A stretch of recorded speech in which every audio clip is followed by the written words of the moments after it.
नमस्कार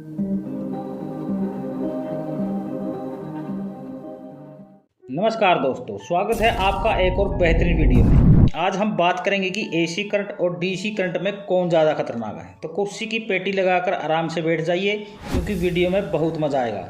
तो दोस्तों, आजकल हम बिजली पर इतने निर्भर हो चुके हैं कि बिजली के बिना हमारा कोई भी काम नहीं चल पाता। गर्मियों में जब लाइट चली जाती है तो सबको उनकी नानी याद आ जाती है। क्या आप जानते हैं कि आपके घर में कौन सा करंट आता है, एसी करंट या डीसी करंट? आपने स्कूल में एसी करंट और डीसी करंट के बारे में ज़रूर पढ़ा होगा। अगर आपके घर में इन्वर्टर है तो आपके घर में एसी और डीसी करंट दोनों होते हैं। वीडियो में आगे बढ़ने से पहले हमारे चैनल को सब्सक्राइब कर दीजिए और वीडियो को अंत तक देखिए। हमारे घर में ज़्यादातर उपकरण एसी करंट पर ही चलते हैं, जैसे फ्रिज, वॉशिंग मशीन और पंखे वगैरह। इन्वर्टर डीसी करंट को एसी करंट में बदलने का काम करता है। इन्वर्टर के साथ लगी बैटरी इन्वर्टर को डीसी सप्लाई देती है, जिसे इन्वर्टर एसी सप्लाई में बदलकर हमारे घर के पंखे को चलाता है। तो दोस्तों, इस तरह हमारे घर में एसी और डीसी दोनों की सप्लाई होती है और इसलिए हमें एसी और डीसी करंट के बारे में पता होना चाहिए। एसी करंट का पूरा नाम अल्टरनेटिंग करंट है और यह करंट एक समय के बाद अपनी दिशा और मूल्य बदलता है। इसी वजह से इसे अल्टरनेटिंग करंट कहा जाता है। अल्टरनेटिंग करंट से बहुत ज़्यादा वोल्टेज पैदा किया जा सकता है। एसी करंट का सबसे बड़ा फायदा यह है कि इसे ट्रांसफार्मर की मदद से कम या ज़्यादा किया जा सकता है और इसे ज़्यादा दूरी तक भी भेजा जा सकता है। डीसी करंट का पूरा नाम डायरेक्ट करंट होता है।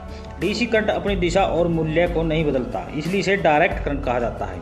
आजकल एसी करंट का इस्तेमाल हर जगह किया जा रहा है, पर कुछ काम ऐसे हैं जहां डीसी करंट का इस्तेमाल होता है। मोबाइल, कंप्यूटर, टीवी, रेडियो सभी डीसी सप्लाई पर निर्भर करते हैं।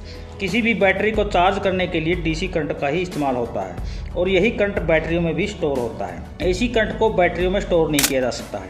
करंट को मापने वाले यंत्र जैसे कि मल्टीमीटर में डीसी सप्लाई का इस्तेमाल होता है। तो दोस्तों, डीसी करंट एसी करंट की तुलना में ज़्यादा खतरनाक होता है। एसी करंट और डीसी करंट दोनों के पक्ष में तर्क है। ये तर्क मनुष्यों और उद्योग के पेशेवरों पर किए गए प्रयोगों और अध्ययनों पर आधारित है, जिन्हें दोनों प्रकार की धाराओं के साथ काम करने का अनुभव है। अब यह संक्षेप में कहा जाता है कि एसी करंट डीसी करंट से अधिक खतरनाक है। वैसे तो बिजली से डरना नहीं चाहिए, लेकिन यह याद रखना चाहिए कि एसी करंट और डीसी करंट दोनों ही मानव शरीर के लिए खतरनाक हो सकते हैं और इनमें से किसी के साथ काम करते समय सुरक्षा उपायों का ध्यान में रखना चाहिए। तो दोस्तों, बिजली के बारे में यह जानकारी कैसी लगी? अगर जानकारी अच्छी लगी हो तो इसे आगे शेयर जरूर कीजिए और वीडियो में अंत तक बने रहने के लिए आप सबका तहे दिल से धन्यवाद।